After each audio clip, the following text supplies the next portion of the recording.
الحمد للہ رب العالمین والصلاة والسلام علی سید الانبیاء والمرسلین اما بعد فاعوذ باللہ من الشیطان الرجیم بسم اللہ الرحمن الرحیم یا رب لک الحمد کما ینبغی لجلال وجہک وعظیم سلطانک رب اشرح لی صدری ویسر لی امری واحلل عقدۃ من لسانی یفقہوا قولی رب زدنی علما۔ السلام علیکم ورحمۃ اللہ وبرکاتہ۔ پارہ نمبر 30 سورۃ الغاشیہ، اردو ترجمہ اور تفسیر۔ گزشتہ سبق میں اس کا ابتدائی تعارف ہم نے پڑھ لیا۔ آج کے سبق میں آیت نمبر 1 سے آغاز کیا جا رہا ہے، جس میں اللہ رب العزت ارشاد فرماتا ہے ہل اتاک حدیث الغاشیہ، بے شک تمہارے پاس چھا جانے والی مصیبت کی خبر آ چکی۔ کون سی مصیبت؟ مراد ہے قیامت، اور چھا جانے والی یعنی وہ آفت جو سارے جہان پر چھا جائے گی۔ اور اس مقام پر یہ چیز ذہن میں رکھیے گا کہ بحیثیت مجموعی پورے عالم آخرت کا ذکر ہو رہا ہے، اور عالم آخرت مطلب اس کی انیشیل سٹیج، نظام عالم کی درہم برہم ہونے کا ذکر، یعنی سب سے پہلے دنیا کا تباہ و برباد ہونا، پھر تمام انسانوں کے دوبارہ اٹھنے اور اللہ کی عدالت میں جزا و سزا پانے تک کا ذکر ہے۔ اس ایک آیت کے اندر بحیثیت مجموعی قیامت کے دن کو حتمی فیصلے کا دن قرار دیا گیا، اور اسی دن کے جو مختلف مراحل ہوں گے ان کا ذکر اگلی آیات میں آ رہا ہے۔ وجوہ یومئذ خاشعہ، بہت سے چہرے اس دن ذلیل و رسوا ہوں گے۔ عاملۃ ناصبہ، کام کرنے والے، مشقتیں برداشت کرنے والے، جن کی ساری ساری کوشش دنیا کی حد تک تھی۔ اب یہ ذلیل اور رسوا ہونے والے کون؟ چہروں کا لفظ یہاں اشخاص کے معنی میں مستعمل ہے، یعنی بحیثیت مجموعی انسان کا ذکر ہے یہاں پر، صرف ایک اونلی فور فیس یہاں پر ذکر نہیں ہوا۔ یہ مس انڈرسٹینڈنگ نہ کریٹ ہو۔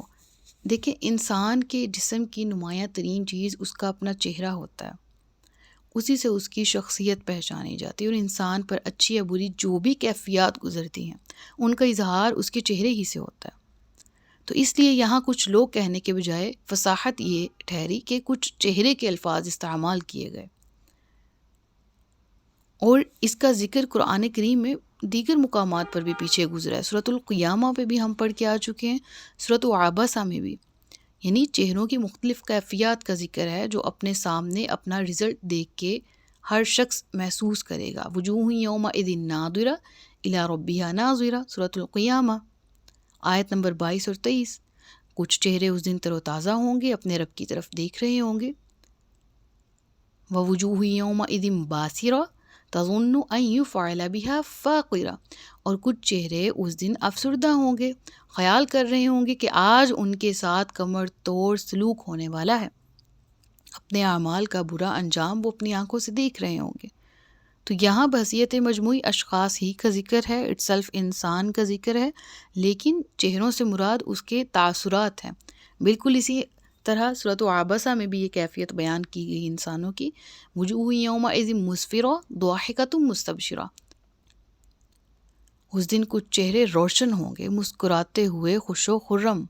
ووجوہ یومئذ علیہا غبرہ ترہقہا قترہ، اور کچھ چہرے اس دن غبار آلود ہوں گے اور ان پر سیاہی چھائی ہوئی ہوگی۔ استغفر اللہ العظیم۔ اللہ رب العالمین ہمارا خاتمہ ایمان بالخیر کرے اور ہمارا حشر ہم پر آسان کرے، اور اس کے معاملات بھی نامہ اعمال ہمارے دائیں ہاتھ میں ہوں انشاءاللہ۔ اللہ دنیا میں بھی ایسے اعمال کی توفیق دے جو آخرت میں سرخرو کریں، آمین۔ بہرحال ان آیات میں انسان کے جو تاثرات ہیں اپنا انجام دیکھ کر، وہ انسان کے جو دنیا ہی کی حد تک رہے، جنہوں نے آخرت کو بھلا دیا، دنیاوی معاملات میں ہی لگے رہے، دنیاوی کوششیں، دنیاوی مشقتیں تو کرتے رہے، لیکن آخرت کے لیے انہوں نے کوئی کوشش نہ کی، تو ان کے برے انجام کا ذکر تو ہوا۔ اور ذکر ہوتا ہے تصلیٰ نارا حامیہ، بھڑکتی آگ میں داخل ہوں گے، اور وہاں ان کے کھانے کے لیے کیا ہوگا، پینے کے لیے کیا ہوگا۔ آیت نمبر 5 اور 6 دیکھیے گا، تسقیٰ من عین آنیہ، انہیں شدید گرم چشمے سے پلایا جائے گا۔ لیس لہم طعام الا من ضریع، ان کے لیے کانٹے دار گھاس کے سوا کوئی کھانا نہیں۔ لا یسمن ولا یغنی من جوع، جو نہ موٹا کرے گا اور نہ بھوک سے نجات دے گا۔ قرآن کریم میں مختلف مقامات پر اہل جہنم کا، ان کی ڈائٹ کا ذکر آیا ہے۔ جہنم کے لوگوں کو زقوم کھانے کے لیے دیا جائے گا، یہ ذکر بھی قرآن میں ملتا ہے۔ اور کہیں ارشاد ہوتا ہے کہ ان کے لیے غسلین ہے، یعنی زخموں سے نکلنے والا گند، زخموں سے نکلنے والی پیپ، وہ ان کو کھانے کے لیے دی جائے گی، اور اس کے سوا ان کا کوئی اور کھانا نہ ہوگا۔ اور یہاں فرمایا جا رہا ہے کہ انہیں خاردار سوکھی گھاس کے سوا کچھ کھانے کو نہ ملے گا۔ علیہ اعوذ باللہ من ذالک۔ تو ان بیانات میں اگر دیکھا جائے تو در حقیقت کوئی تضاد نہیں ہے۔ ان کا یہ مطلب ہو سکتا ہے کہ جہنم کے بہت سے درجے ہوں گے جن میں مختلف قسم کے مجرمین اپنے جرائم کے لحاظ سے ڈالے جائیں گے اور مختلف قسم کے عذاب ان کو دیے جائیں گے۔ اور یہ بھی ہو سکتا ہے کہ زقوم کھانے سے بچنا چاہیں تو غسلین ان کو ملے گا، اور اس سے بھی بچنا چاہیں تو بالآخر خاردار گھاس کے سوا وہ کچھ نہیں پائیں گے۔ یعنی کہ ان تمام تر آیات کا مفہوم یہ ہے کہ کوئی بھی مرغوب غذا بہرحال انہیں نصیب نہیں ہوگی۔ اور مرغوب غذا کا کیا کام ہوتا ہے؟ یا وہ آپ کو صحت پرووائڈ کرتا ہے، ٹھیک ہے، یا وہ بھوک، ہم غذا کیوں کھاتے ہیں؟ انرجی لینے کے لیے اور بھوک مٹانے کے لیے۔ تو جب اہل جہنم سخت عذاب برداشت کر رہے ہوں گے اور جب وہ چاہیں گے کہ ان کو کچھ کھانے کو ملے، تو ان کو مختلف طرح کا دردناک عذاب ہی کی ایک فارم میں کھانا دیا جائے گا۔ جب ایک سے بچنا چاہیں دوسرا، دوسرے سے بچنا چاہیں تیسرا، بہرحال ان کے سوا کچھ نہیں۔ اور اللہ یہ فرماتا ہے رب العالمین کہ یہ کھانا بھی ایسا ہوگا نہ ان کو انرجی دے گا اور نہ ہی اس کھانے کے بعد ان کی کوئی بھوک مٹے گی۔ استغفر اللہ۔ وجوہ یومئذ ناعمہ، بہت سے چہرے اس دن چین سے ہوں گے، لسعیہا راضیہ، اپنی کوشش پر راضی ہوں گے، فی جنت عالیہ، بلند باغ میں، لا تسمع فیہا لاغیہ، اس میں کوئی بیہودہ بات نہ سنیں گے، فیہا عین جاریہ، اس میں جاری چشمے ہوں گے، فیہا سرر مرفوعہ، اس میں بلند تخت ہوں گے، وَأَكْوَابٌ مَوْضُوعَةٌ، اور رکھے ہوئے گلاس ہوں گے، وَنَمَارِقُ مَصْفُوفَةٌ، اور صف در صف گاؤ تکیے لگے ہوئے ہوں گے، وَزَرَابِيُّ مَبْثُوثَةٌ، اور عمدہ قالین بچھے ہوئے ہوں گے۔ سبحان اللہ۔ یعنی اہل جنت کے انعام کا ذکر ہے۔ لسعیہا راضیہ، آیت نمبر 9 دیکھیے گا۔ یعنی دنیا میں جو سعی اور عمل کر کے وہ آئے ہوں گے، اس کے بہترین نتائج آخرت میں دیکھ کر خوش ہو جائیں گے۔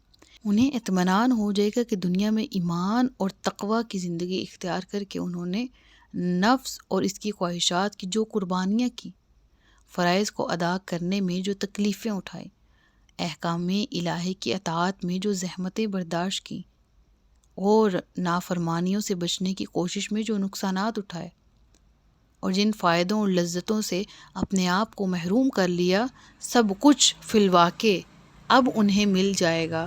وہ تمام تر فائدے بہترین کر کے ان کو عطا کر دیے جائیں گے۔ یعنی دنیاوی اعتبار سے انہوں نے جو مصیبتیں اٹھائیں حق کی راہ میں، آج ان کو ان کا صلہ مل جائے گا۔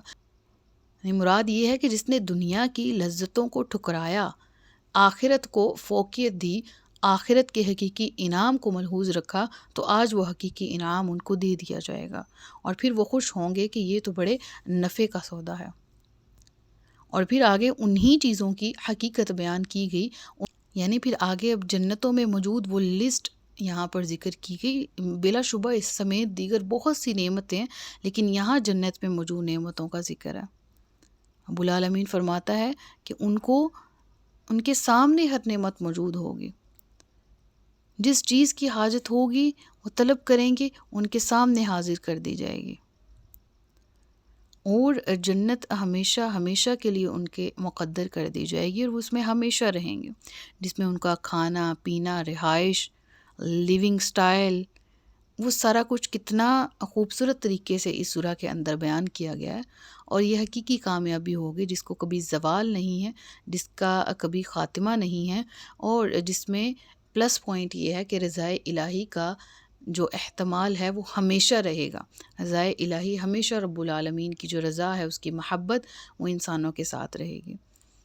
دنیا میں تو ہماری زندگی بالکل مختلف ہے نا، یعنی اللہ نے دنیا میں دنیاوی نعمتوں کے سے فائدہ حاصل کرنے سے منع نہیں کیا، ان کے حصول کے لیے کوشش کرنے کی تلقین بھی کی ہے، لیکن صرف دنیا ہی کے ہو کر رہ جانا، دنیا ہی کے لیے کوشش کرنی، آخرت کو بھول جانا، اور دنیا میں یوں مگن ہونا کہ احکامات الہی کو پس پشت پھینک دینا، اسلام اس کی قطعاً اجازت نہیں دیتا اور ممانعت کرتا ہے۔ پھر جو ایسی روش اختیار کریں جو دنیا کو فوقیت دیں آخرت پر، پھر ان کا انجام بھی ہم نے سورۃ الغاشیہ کی ابتدا میں دیکھ لیا۔ اور وہ لوگ جو دنیاوی اعمال میں پھونک پھونک کر قدم رکھتے رہے کہ کوئی بھی قدم ایسا نہ اٹھے جو رضائے الہی کے برخلاف ہوں، اور اپنی من پسند زندگی گزار رہے ہوں گے۔ تو آج کا سبق آیت نمبر 16 تک ہے۔ صدق اللہ العلی العظیم و صدق رسولہ النبی الکریم۔ سچ فرمایا اللہ نے جو عظمت والا ہے۔ ایک طرح کا مضمون اس سورہ کا مکمل ہوا، اور دوسرا مضمون سیکنڈ ہاف میں شروع ہو رہا ہے، انشاءاللہ اس کو اگلے سبق میں دیکھیں گے۔ بارک اللہ لی و لکم فی القرآن الکریم و نفعنی و ایاکم بالقرآن والذکر الحکیم، آمین بجاہ نبی الامین۔ اپنا بہت سا خیال رکھیے گا، مجھے دعا میں یاد رکھیے گا۔ تاجدار ختم نبوت زندہ باد، پاکستان پائندہ باد۔ السلام علیکم ورحمۃ اللہ وبرکاتہ۔